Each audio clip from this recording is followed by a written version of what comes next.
हरिद्वार में कुंभ 2027 पर धामी सरकार का फोकस। मुख्यमंत्री ने कुंभ से जुड़ी 234 करोड़ की 34 परियोजनाओं का किया शिलान्यास। समय पर सभी कार्यों को पूरा करने के दिए निर्देश। रविवार को आरएसएस के प्रमुख मोहन भागवत का 2 दिवसीय देहरादून दौरा। संस्कृति विभाग के कार्यक्रम को करेंगे संबोधित। अलर्ट मोड पर शासन प्रशासन और बीजेपी। शिक्षा निदेशालय में डायरेक्टर पर हुआ जानलेवा हमला। बीजेपी विधायक के समर्थकों ने दफ्तर में जमकर की तोड़फोड़। विधायक के खिलाफ अधिकारियों और कर्मचारियों ने खोला मोर्चा। और उत्तराखंड में खनन माफियाओं के हौसले बुलंद। सितारगंज में अवैध खनन रोकने गई वन विभाग की टीम पर किया हमला। वन दरोगा के साथ की मारपीट। 3 के खिलाफ मुकदमा दर्ज। हेडलाइंस के बाद बुलेटिन में खबरें विस्तार से। धर्मनगरी हरिद्वार पहुंचे मुख्यमंत्री पुष्कर सिंह धामी ने कुंभ मेले से जुड़े 234 करोड़ की 34 परियोजनाओं का शिलान्यास किया है। इसके साथ ही कुंभ मेले की तैयारियों को लेकर समीक्षा बैठक भी ली। उन्होंने कुंभ से जुड़ी सभी व्यवस्थाओं को भी परखा और अधिकारियों को जरूरी दिशा निर्देश दिए। वहीं मुख्यमंत्री पुष्कर सिंह धामी ने चारधाम यात्रा को लेकर भी चर्चा की और अधिकारियों को तय समय पर व्यवस्थाओं को दुरुस्त करने की बात कही है। उन्होंने कहा कि इस साल की चारधाम यात्रा में तीर्थ पुरोहित, स्थानीय व्यापारी और परिवहन से जुड़े लोगों के सुझाव मांगे जा रहे हैं ताकि धरातल पर व्यवस्थाएं बेपटरी ना हो सके। 2027 के कुंभ मेले के लिए यहाँ समीक्षा बैठक आज आयोजित की गई और लगभग 250 करोड़ की लगभग योजनाओं का यहाँ पर आज शिलान्यास भी किया गया है। सभी कार्य समय पर पूरे हों, कुंभ की सभी व्यवस्थाएं सुव्यवस्थित तरीके से हो, सभी लोग उसमें अपना सहभाग बने, सभी विभाग एक दूसरे के समन्वय के साथ काम करें। अस्थायी और स्थायी जो निर्माण कार्य होने हैं उसकी एक टाइमलाइन तय कर दी गई है। पार्किंग इत्यादि, पेयजल, अन्य व्यवस्थाएं, शौचालय, सुरक्षा की दृष्टि से स्नान घाट, इन सभी पर विस्तृत रूप से बिजली विभाग, अन्य विभाग जो भी काम कर रहे हैं, सभी विभाग समय पर काम करें। हमारा प्रयास है कि ये कुंभ मेला बहुत ऐतिहासिक हो, दिव्य हो, भव्य हो, एक अच्छा अनुभव देवभूमि उत्तराखंड का और मां गंगा का, हरिद्वार का यहाँ से लोग लेकर जाएं। उसके लिए हम जो परंपराएं हैं उन परंपराओं के अनुसार कुंभ कार्य को संपन्न कराने के लिए लगातार प्रयास कर रहे हैं। राष्ट्रीय स्वयंसेवक संघ के प्रमुख मोहन भागवत लंबे समय के बाद 2 दिवसीय उत्तराखंड दौरे पर आ रहे हैं। जानकारी के मुताबिक 22 और 23 फरवरी को उनके राजधानी देहरादून में कई कार्यक्रम आयोजित है। प्रांत कार्यवाहन दिनेश सेमवाल की माने तो दौरे के पहले दिन मोहन भागवत संस्कृति विभाग में आयोजित प्रबुद्ध जन गोष्ठी को संबोधित करेंगे। वहीं दूसरे दिन पूर्व सैनिकों की गोष्ठी को संबोधित करेंगे। इस दौरान धार्मिक स्थलों की पवित्रता और पर्यावरण संरक्षण जैसे विषयों पर चर्चा की जाएगी। उन्होंने बताया कि सरसंघ चालक का ये कार्यक्रम राष्ट्रीय स्वयंसेवक संघ के शताब्दी वर्ष के तहत तय किया गया है। 22 और 23 को 22 को प्रमुख जनगोष्ठी है और उसी का एक प्रकार हमने बनाया है। 23 को जो पूर्व सैनिक है उनकी गोष्ठी और एक इस क्या है सांस्कृतिक हॉल में होने वाली है, भांति बड़कला में संपन्न होगी। इसी कार्यक्रम के निमित्त पूजनीय सरसंघ चालक जी का यहाँ पर आगमन है। ये चौथा कार्यक्रम है हमारा। प्रमुख जनगोष्ठी का यहाँ से शुभारंभ भी हो रहा है। प्रमुख जनगोष्ठी हमारी जो नगर केंद्र हैं, बड़े बड़े नगर हैं और जो जिला केंद्रों के नगर है, ऐसे कुल मिलाकर ऐसे 50 ऐसे कार्यक्रम होंगे जिसमें निश्चित सूची होगी, निश्चित व्यक्तित्व होंगे। ऐसे लोगों के साथ इसको प्रमुख जनगोष्ठी हमने कहा संपन्न करनी है। उत्तराखंड शिक्षा विभाग में उस वक्त सनसनी फैल गई जब शिक्षा निदेशालय के डायरेक्टर के साथ मारपीट हुई और इस घटना में निदेशक गंभीर रूप से घायल हो गए। हंगामा करने वाले कोई और नहीं बल्कि बीजेपी विधायक के समर्थक ही थे, जिसके बाद शिक्षा निदेशालय के अधिकारियों और कर्मचारियों ने बीजेपी विधायक के खिलाफ मोर्चा खोल दिया है। क्या कुछ पूरा मामला इस रिपोर्ट में देखिए। शिक्षा निदेशालय में डायरेक्टर पर जानलेवा हमला। बीजेपी विधायक के समर्थकों ने काटा हंगामा। दफ्तर में लोगों ने जमकर की तोड़फोड़। अब शिक्षा निदेशालय के अधिकारी और कर्मचारियों ने खोला मोर्चा। मैं आपको स्पष्ट रूप से देखो। देहरादून स्थित ननूरखेड़ा शिक्षा निदेशालय में उस वक्त अफरा तफरी का माहौल देखने को मिला जब शिक्षा निदेशक अजय कुमार नोडियाल पर कुछ लोगों ने उनके कमरे में आकर उन पर जानलेवा हमला कर दिया। इस हमले में निदेशक के चेहरे और सिर पर गंभीर चोटें आई हैं। हैरानी की बात यह है कि हमला करने वाले और कोई नहीं बल्कि बीजेपी विधायक उमेश शर्मा काऊ के समर्थक ही थे। उससे भी अधिक हैरानी की बात यह है कि जिस वक्त ये हमला हुआ उस वक्त विधायक भी वहीं मौजूद थे। दरअसल अशासकीय विद्यालय प्रबंधन से जुड़े कुछ सदस्य अपनी मांगों को लेकर बीजेपी विधायक उमेश शर्मा काऊ के साथ शिक्षा निदेशालय पहुंचे थे। इसी दौरान निदेशालय के कर्मचारियों और प्रबंधन के प्रतिनिधियों के बीच कहासुनी हो गई, जो देखते ही देखते विवाद में बदल गई। विवाद इतना बढ़ा कि शिक्षा निदेशालय का दफ्तर अखाड़ा बन गया। इसी दौरान अचानक ऑफिस में तोड़फोड़ शुरू हो गई। कुर्सी उठाकर निदेशक की तरफ फेंक दी गई। इस हंगामे में शिक्षा निदेशक अजय कुमार नोडियाल गंभीर रूप से घायल हो गए। विद्यालय का नाम परिवर्तन करवाना चाहते थे और जो कि हमारे स्तर का नहीं, शासन स्तर का मामला है। ठीक है। और हमने उनको बताया कि शासन स्तर से ये लंबित है, वहाँ भेजा हुआ है प्रकरण। बस तो इसी बात पे उनके साथ जो और जिनको लेके आए हुए थे उनके साथ उनने केवल विधायक जी के साथ ही सब लोग आए थे। स्टाफ के लोगों ने बंद नहीं किया, विधायक के लोगों ने कमरा बंद किया। विधायक ने कमरा बंद करवाया, विधायक स्टाफ ने बंद नहीं किया, स्टाफ ने खुलवाया। नहीं, कोई बात नहीं थी। आज ही पहली बार विधायक जी में ऑफिस में आए। विधायक को बंद नहीं किया गया, विधायक ने कमरा बंद किया अंदर। बिल्कुल वो उसके बाद की तो मैं तो चोट लग गई थी मुझे, तो लेके यहाँ आ गई। बताया जा रहा है कि बीजेपी विधायक ही अशासकीय विद्यालय प्रबंधन के सदस्यों को लेकर निदेशालय पहुंचे थे और विधायक उमेश कुमार काऊ की मौजूदगी में ही ये पूरी मारपीट हुई है। वहीं इस घटना के बाद से शिक्षा विभाग में हड़कंप मचा हुआ है। शिक्षा निदेशालय के अधिकारी और कर्मचारियों ने बीजेपी विधायक उमेश कुमार काऊ के खिलाफ मोर्चा खोल दिया है। इस पूरे मामले में सख्त कार्रवाई की मांग भी उठने लगी। जो मुजरिम है उसे गिरफ्तार कर देना चाहिए। कोई भी हो, विधायक है, जो आचरण नियमावली मेरे लिए बनती है विधायक जी के लिए भी बनती है। जो आचरण नियमावली एक सरकारी कर्मचारी के लिए हो, सचिव के लिए हो, मंत्री जी के लिए हो, मुख्यमंत्री जी के लिए, विधायक के लिए अलग थोड़ी है। अगर हम लोकतंत्र की बात करते हैं तो ये आचरण नियमावली, सेवा आचरण नियमावली सबके अधिकार सबके संरक्षित हैं। भैया हमें भी अधिकार दिए गए। मैं उम्मीद करता हूं कि सत्ता में पार्टियां आते जाती रहती हैं, लेकिन कार्मिकों को मंत्रियों से बहुत नज़दीकी ये इसी प्रकार के अंजाम की ओर आगे बढ़ती है। जैसे कि अब थलीसैंण का भी जो बीओ है उसके भी जो लोग बताते हैं वो ऐसे हालात हैं। मैं उम्मीद करता हूं कि जो हमारे शिक्षक भाई हैं जो आंदोलित होने की राह पर हैं, वो शिक्षक भाई सरकार इस पक्ष में इस बीच बचाव करेगी, क्योंकि अभी एक तरफ परीक्षाएं हैं और मैंने सुना है कि जो कर्मचारी यूनियन है वो परीक्षाओं का बहिष्कार कर रही है। तत्काल मुख्यमंत्री इसमें हस्तक्षेप करें और जो भी दोषी हैं, जो विधायक हैं, उन विधायक के खिलाफ कार्रवाई करें।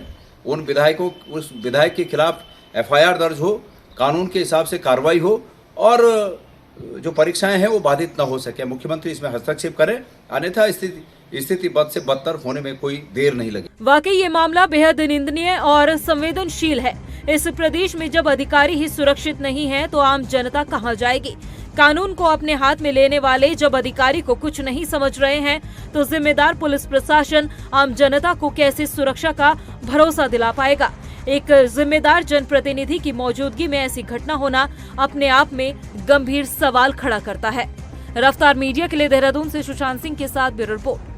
उत्तराखंड में गैरसैंण को लेकर सियासत हमेशा से होती नजर आई है। बीजेपी हो या फिर कांग्रेस खुद को गैरसैंण का हितैषी बताते हुए एक दूसरे पर आरोप प्रत्यारोप मढ़ती हुई दिखाई दी है। लेकिन अब जब मौका है बजट सत्र का तो सत्ता पक्ष के विधायक गैरसैंण जाने से कतराते दिखाई दे रहे हैं। उन्हें गैरसैंण जाने में ठंड लग रही है, यानी एक बार फिर से सत्र से पहले ठंड का मुद्दा हावी होता हुआ दिखाई दे रहा है। ये रिपोर्ट देखिए।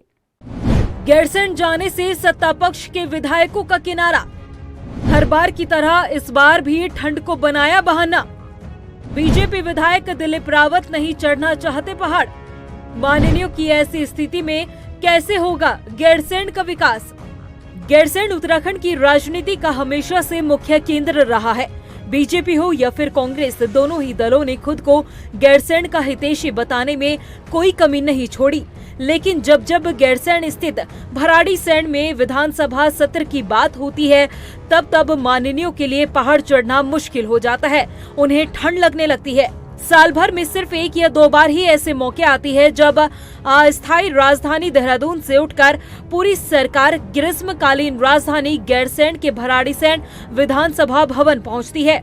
मगर फिर भी सत्ता पक्ष के विधायक दिलीप रावत ने सुविधाओं का अभाव बताते हुए गैरसैंण से मुंह फेरने का काम किया है। भराड़ीसैंण में जहाँ पर सिलेक्शन हुआ है उसको बनाने का, चयन हुआ है विधानसभा बनाने का, वास्तव में उस समय वो बुद्धिमत्ता का काम नहीं था, क्योंकि जहाँ पहली बार हमारा विधानसभा लगी, जहाँ टेंटों में लगी, वो जगह बहुत उचित थी और भराड़ीसैंण से बढ़िया गैरसैंण में होता तो ज़्यादा उचित होता, क्योंकि वहाँ मुझे लगता है कि वहाँ इतनी अच्छी सुविधाएं अभी लोगों के लिए नहीं है। आपका कहना सही है कि वहाँ थोड़ा ऑक्सीजन की कमी है और वहाँ ठंडा भी बहुत है, तो मैं इसलिए कह रहा हूँ कि अगर गैरसैंण में बनता तो जहाँ पहले चयन हुआ था वो ज़्यादा उचित। माननीय के इस बयान ने ग्रीष्मकालीन राजधानी गैरसैंण को लेकर नई बहस छेड़ दी है। उन्होंने न सिर्फ ठंड की बात कही बल्कि भराड़ीसैंण में विधानसभा की जगह को ही गलत ठहरा दिया है। वहीं इस मसले को लेकर अब बीजेपी मुख्य विपक्षी दल कांग्रेस के निशाने पर आ गई है। हरदा ने बीजेपी पर निशाना साधते हुए कहा कि उत्तराखंड की भौगोलिक संरचना ही ऐसी है, दूर दराज के इलाकों में रहने वाले लोगों का ख्याल करना चाहिए। ये तर्क समझ में नहीं आया और फिर दिलीप रावत जी को इस विषय में कुछ बातचीत करनी है तो श्री सतपाल महाराज जी और विजय बहुगुणा जी जो स्थान चयन में इन्वॉल्व थे उनसे बात कर लेनी चाहिए। क्यों क्या सोच के किया, उन्हीं के घर में है, उन्हीं के परिवार में है, बात कर लेनी चाहिए। मगर ये ठंड लगने का तर्क उत्तराखंड में पच नहीं पा रहा है। ये तो भौगोलिक बनावटी ऐसी है, हिमालयी राज्य के रूप में ही इसकी कल्पना की गई है। तो इससे तो आप जो दूर दराज गाँवों में लोग हैं उनसे कह रहे हैं कि भाई तुम हमारी सोच और हमारी समझ हमारी योजना के दायरे से बाहर हो। दरअसल धामी सरकार ने इस बार का बजट सत्र ग्रीष्मकालीन राजधानी गैरसैंण में करवाने का फैसला लिया है। बजट सत्र की तारीख 9 से 13 मार्च तय की गई है। आंकड़े बताते हैं कि गैरसैंण में विधानसभा भवन बनने के बाद अब तक सिर्फ 10 सत्र ही आयोजित किए गए, जो सिर्फ 35 दिन ही चले हैं। और ऐसी स्थिति में हम बात करते हैं पहाड़ों के विकास की। हैरानी होती है कि 25 साल के उत्तराखंड में गैरसैंण राजनीति का अहम मुद्दा रहा है। समय समय पर राजनीतिक दलों ने गैरसैंण पर अपनी सियासी रोटी सेकने का काम तो किया, लेकिन जब जब धरातल पर उतरने का समय आता है तब माननीयों पर ठंड हावी हो जाती है। रफ्तार मीडिया के लिए देहरादून से सुशांत सिंह के साथ ब्यूरो रिपोर्ट। गैरसैंण में बजट सत्र से पहले ठंड का मुद्दा हावी हो चुका है। खासकर बीजेपी विधायकों को गैरसैंण जाने में ज्यादा ठंड लग रही है। अभी तक दिलीप रावत ने ही ठंड का मुद्दा उठाया था, लेकिन अब उनके समर्थन में एक और माननीय आ गए हैं, लेकिन शायद ये भूल गए हैं कि अपनों के द्वारा उठाए गए मुद्दों पर किसी भी पत्रकार के सवाल का जवाब आखिर कैसे दिया जाता है। क्या कुछ पूरा मामला इस रिपोर्ट में देखिए। बीजेपी विधायकों को लग रही गैरसैंण जाने में ठंड, समर्थन के चक्कर में माननीय भूल बैठे बोलने की हद। मीडिया के सवाल में क्यों भड़के विधायक? आपको ठंड नहीं लगती कि आपने जैकेट क्यों पहनी हुई है? आप राहुल गांधी है क्या? ये क्या नॉन प्रैक्टिकल बात करते हैं भाई। इंसान है यार, इंसान के साथ बात को 80 साल के हमारे विधायक हैं। आप अपने पिताजी को भेजेंगे क्या बर्फ में? आप अपने पिताजी को भेजेंगे क्या बर्फ में? तो सुना आपने बीजेपी विधायक विनोद चमोली का ये गैर जिम्मेदाराना बयान। उनकी अपनी पार्टी के विधायकों की उम्र हो चली है, उनके विधायकों की तबीयत खराब है, तो गैरसैंण में ठंड लगना लाजमी है। लेकिन इस मुद्दे पर राजनीति या सवाल करना गलत है। मगर यही बयान अगर विपक्ष ने दिया होता तो आपके लिए शायद राजनीति का मुद्दा बन गया होता। दरअसल गैरसैंण में विधानसभा का बजट सत्र 9 से 13 मार्च तक आयोजित होने जा रहा है, लेकिन इस सत्र से पहले ही सत्ता पक्ष के विधायकों को ठंड का एहसास होने लगा। अभी हाल ही में लैंसडाउन से बीजेपी विधायक दिलीप रावत ने कहा था कि भराड़ीसैंण में विधानसभा का भवन गलत जगह पर बनाया गया है, वहां ज्यादा ठंड होती है, ऐसी ठंड में जाना मुश्किल होता है। भराड़ीसैंण में जहाँ पर सिलेक्शन हुआ है उसको बनाने का, चयन हुआ है विधानसभा बनाने का, वास्तव में उस समय वो बुद्धिमत्ता का काम नहीं था, क्योंकि जहाँ पहली बार हमारा विधानसभा लगी, जहाँ टेंटों में लगी, वो जगह बहुत उचित थी और भराड़ी सैंड से बढ़िया गैरसैंड में होता तो ज़्यादा उचित होता, क्योंकि वहाँ मुझे लगता है कि वहाँ इतनी अच्छी सुविधाएं अभी लोगों के लिए नहीं है। आपका कहना सही है कि वहाँ थोड़ा ऑक्सीजन की कमी है और वहाँ ठंडा भी बहुत है, तो मैं इसलिए कह रहा हूँ कि अगर गैरसैंड में बनता तो जहाँ पहले चयन हुआ था वो ज़्यादा उचित। अब बीजेपी विधायक के इस बयान पर जब रफ्तार मीडिया के पत्रकार ने सवाल किया तो भाजपा विधायक विनोद चमोली भड़क गए और ये भूल बैठे कि वो एक जिम्मेदार जनप्रतिनिधि है और लोकतंत्र का चौथा स्तंभ कहे जाने वाली मीडिया को जवाब कैसे दिया जाता है। जब हमारे संवाददाता ने उनसे सवाल किया तो विधायक जी ने जिस लहजे में कहना शुरू किया वो हैरान करने वाला था। बीजेपी विधायक विनोद चमोली इस सवाल पर कुछ यूं उखड़े मानो किसी ने उनसे कोई गलत सवाल पूछ लिया हो। आप भी सुनिए इस बयान को और सोचिए, क्या इसी दिन के लिए, क्या इसी बयान के लिए इस राज्य की मांग की गई थी? तो कांग्रेस के विधायकों को भी ठंड लगती थी, तो भाजपा के विधायकों को भी ठंड लगनी। आपको ठंड नहीं लगती कि आपने जैकेट क्यों पहनी हुई है? आप राहुल गांधी हैं क्या?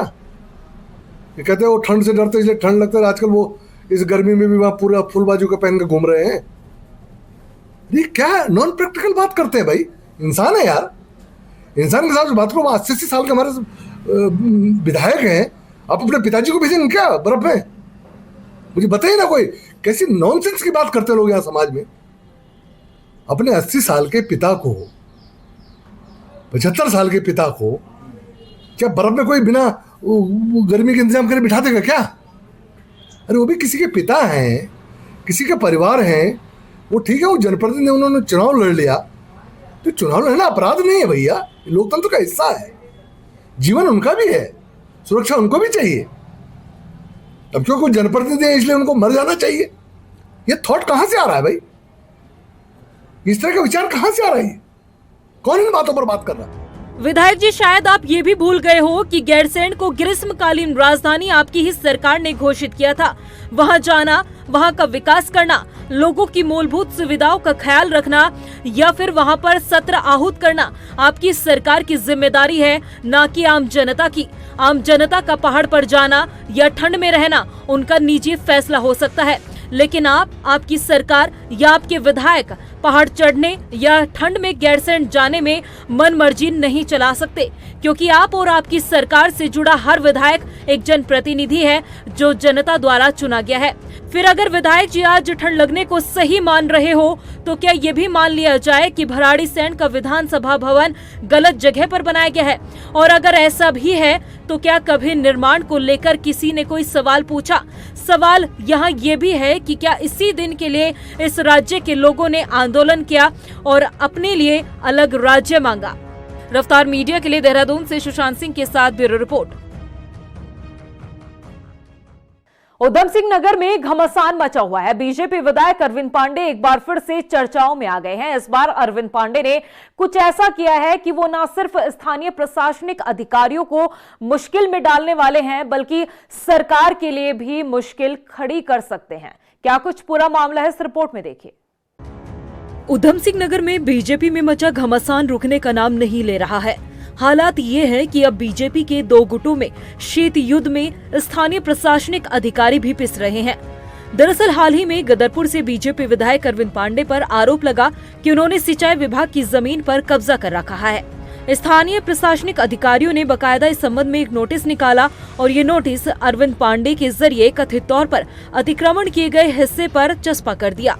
इस नोटिस के चस्पा होते ही सूबे में हंगामा खड़ा हो गया।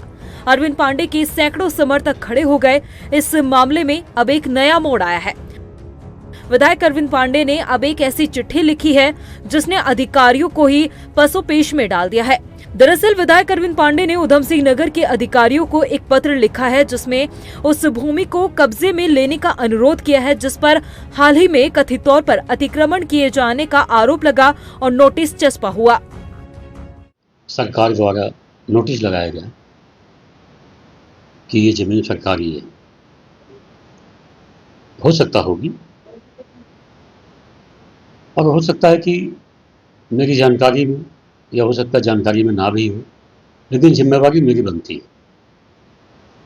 सरकारी आवास पर अगर जो कोई मान लो कि शेड बना होगा या मेरी बाउंड्री वाल बनी होगी या मकान का भी कुछ हिस्सा आता होगा तो इसको मैं स्वीकार करता हूँ और इसी नाते मैंने शासन को चिट्ठी लिखी है कि कम से कम आके मुझे ये बता दें कि ये ज़मीन सरकारी है, आपने यहाँ गलत निर्माण किया है। तो मैं अपने भूल ठीक करने के निमित्त और इसीलिए मैंने निवेदन किया है कि हमसे कोई जाने अनजाने में गलती हुई हो तो हम अपनी गलती ठीक कर लेंगे। विधायक अरविंद पांडे के इस कदम ने अब उधम सिंह नगर के अधिकारियों के सामने संकट खड़ा कर दिया है। अगर वो अतिक्रमण हटाने जाते हैं तो अरविंद पांडे के समर्थकों के नाराज होने का खतरा है। फिर जाहिर है कि ये काम अरविंद पांडे को पॉलिटिकल माइलेज भी देगा और अगर नहीं हटाते हैं तो अपनी ही दी हुई नोटिस को तामील न कर पाने के आरोप सुनने पड़ेंगे। अब देखना ये होगा कि इस घटनाक्रम के बीच सरकार क्या कदम उठाती है। उत्तराखंड में खनन माफियाओं के हौसले इस कदर बुलंद हो चुके हैं कि अब ये माफिया पुलिस प्रशासन तक को आंख दिखाने का काम कर रहे हैं। ताजा मामला सितारगंज की रनसाली वन रेंज से सामने आया, जहां अवैध खनन रोकने गए वन दरोगा और वन कर्मचारियों को खनन माफियाओं ने ट्रैक्टर ट्रॉली से कुचलने और उनके साथ मारपीट की है। क्या कुछ पूरा मामला इस रिपोर्ट में देखिए। उत्तराखंड में खनन माफियाओं के हौसले बुलंद, माफियाओं को न सरकार न पुलिस का डर। अवैध खनन रोकने गई टीम पर हुए हमलावर, किसकी सह पर माफिया दिखा रहे आंखें। सीएम धामी के गृह जनपद उधम सिंह नगर में ये कैसी जुर्रत। गलती काम मत कर यार।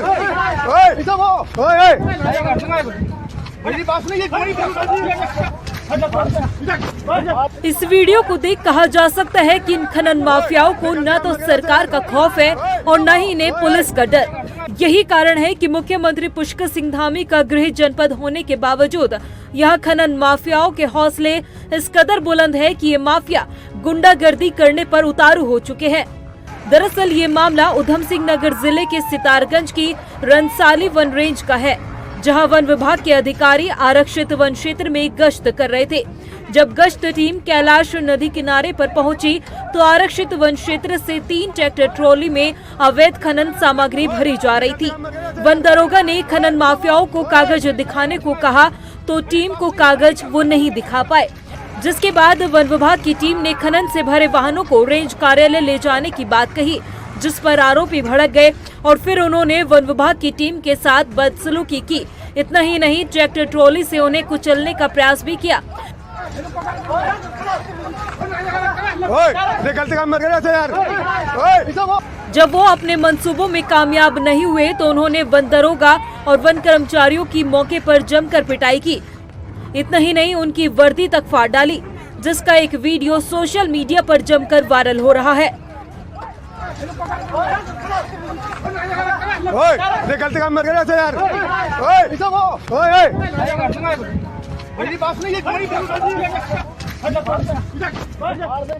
वह ये भी बताया जा रहा है कि इस हंगामे और मारपीट के दौरान वन दरोगा का मोबाइल भी गायब हो गया है, जिसमें विभाग से जुड़े कुछ जरूरी दस्तावेज थे।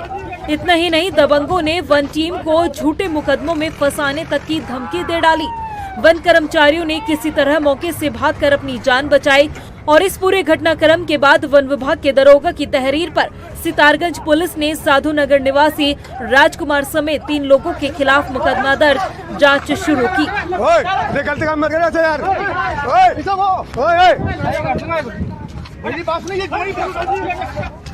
लेकिन यहाँ आपको ये बता दें कि ये कोई पहला हमला नहीं है जब माफियाओं ने वन विभाग की टीम पर हमला किया हो। इससे पहले मई 2025 में भी रामनगर में भी कुछ इसी तरह की घटना देखने को मिली थी, जब तराई पश्चिमी वन प्रभाग में खनन माफियाओं के चुंगल में डंपर छुड़ाने गई वन विभाग की टीम पर हमला बोला गया था। और अब एक बार फिर से इस तरह की घटना के बाद अवैध खनन और खनन माफियाओं के बढ़ते हौसलों और प्रशासनिक सख्ती की हकीकत पर सवाल खड़े हो गए हैं। हैरानी इस बात की होती है कि मुख्यमंत्री पुष्कर सिंह धामी के गृह जनपद में ही जब खनन माफिया नदियों को छलनी कर रहे हैं और पुलिस प्रशासन को आंखें दिखा रहे हैं, तो बाकी क्षेत्रों में क्या स्थिति होगी। ऐसे हालातों में कई गंभीर सवाल खड़े होते हैं कि इन माफियाओं में पुलिस प्रशासन का डर खत्म हो चुका है। आखिर प्रदेश में कब तक चलती रहेगी इन दबंग माफियाओं की गुंडागर्दी? कब तक ये खनन माफिया कानून व्यवस्था को आंखें दिखाते रहेंगे? आखिर कब लगेगी अवैध खनन और इन माफियाओं पर लगाम? सवाल कई है मगर जवाब में सिर्फ खामोशी।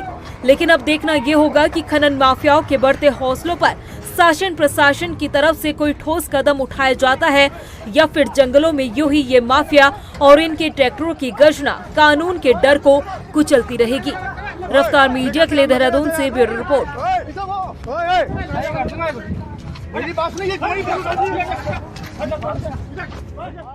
वहीं खटीमा में 18 फरवरी को हुई बुजुर्ग महिला की हत्या का पुलिस ने खुलासा कर दिया है। एसएसपी ने बताया है कि हत्यारोपी बुजुर्ग महिला का भतीजा ही है। आरोपी ने चंद पैसों के लालच में इस घटना को अंजाम दिया। पुलिस ने बताया कि आरोपी ने कबूल लिया है कि उसने महिला का मफलर से गला दबाकर हत्या की थी। दम घुटने की वजह से ही उसकी मौत हो गई थी। एक महिला जिनका नाम जानकी देवी है, इनका शव खून से लथपथ हालत में पड़ा हुआ है। इस सूचना पर त्वरित कार्रवाई करते हुए खटीमा पुलिस तथा हमारी जो फील्ड यूनिट की टीम है और आरएफएसएल की टीम मौके पे पहुंची। उन्होंने वहां पर गहनता से जांच की और जो भी फॉरेंसिक एविडेंसेस थे उनको कलेक्ट किया और वहां पर पूछताछ करने पर और सीसीटीवी फुटेजेस का एनालिसिस करने पर एक सस्पेक्ट इसमें पाया गया जिसका नाम रविचंद्र है, जो मृतका का भतीजा है, जिसकी उम्र जो है 33 ईयर्स है और ये आदर्श कॉलोनी खटीमा का रहने वाला है। तो ये सस्पेक्ट पाए जाने पर हमने टीमों का गठन किया जिसमें सीसीटीवी का एनालिसिस और पूछताछ तथा इसकी दबिश करके इसकी गिरफ्तारी टीम का गठन किया गया था। इसको झंझकट क्षेत्र से आज 21 तारीख को गिरफ्तार किया गया। रुड़की के मंगलोर कोतवाली क्षेत्र में दर्दनाक सड़क हादसा देखने को मिला है। बताया जा रहा है कि एक कार अनियंत्रित होकर गंग नहर में जा समाई। सूचना के बाद मौके पर पहुंची पुलिस ने कार में सवार 2 व्यक्तियों को बाहर निकाला, लेकिन तब तक दोनों की मौत हो चुकी थी। वहीं मंगलोर सीओ अभियान चौधरी ने बताया कि मृतक रुड़की के रहने वाले हैं, मुजफ्फरनगर के लिए जा रहे थे। डायल 112 से सूचना प्राप्त हुई कि किसी गाड़ी का एक्सीडेंट हो गया है। जब मौके पर पुलिस वहां पहुंची तो एक ऑल्टो गाड़ी जिसका नंबर UK 17W8001 था, तो वहां वो क्षतिग्रस्त अवस्था में थी। उसमें 2 लोग थे, दोनों लोग रुड़की के रहने वाले थे और जब तक पुलिस पहुंची तब तक दोनों लोग एक्सपायर हो चुके थे और उनको जो है एम्बुलेंस से फिर हॉस्पिटल भिजवाया गया। सर गाड़ी को निकाल के हाँ, गाड़ी को निकाल के और जो है थाने में दाखिल कर दिया गया है। उसमें टेक्निकल मुआयना किया जा रहा है। प्रदेश की खबरों में इतना ही। फिर हाजिर होंगे कुछ और खास खबरों के साथ। तब तक के लिए मुझे दे इजाजत। नमस्कार। हरिद्वार में कुंभ 2027 पर धामी सरकार का फोकस। मुख्यमंत्री ने कुंभ से जुड़ी 234 करोड़ की 34 परियोजनाओं का किया शिलान्यास। समय पर सभी कार्यों को पूरा करने के दिए निर्देश। रविवार को आरएसएस के प्रमुख मोहन भागवत का 2 दिवसीय देहरादून दौरा। संस्कृति विभाग के कार्यक्रम को करेंगे संबोधित। अलर्ट मोड पर शासन प्रशासन और बीजेपी।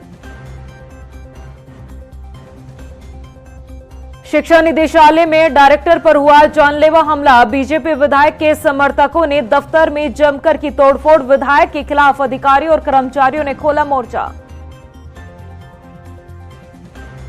और उत्तराखंड में खनन माफियाओं के हौसले बुलंद। सितारगंज में अवैध खनन रोकने गई वन विभाग की टीम पर किया हमला। वन दरोगा के साथ की मारपीट। 3 के खिलाफ मुकदमा दर्ज।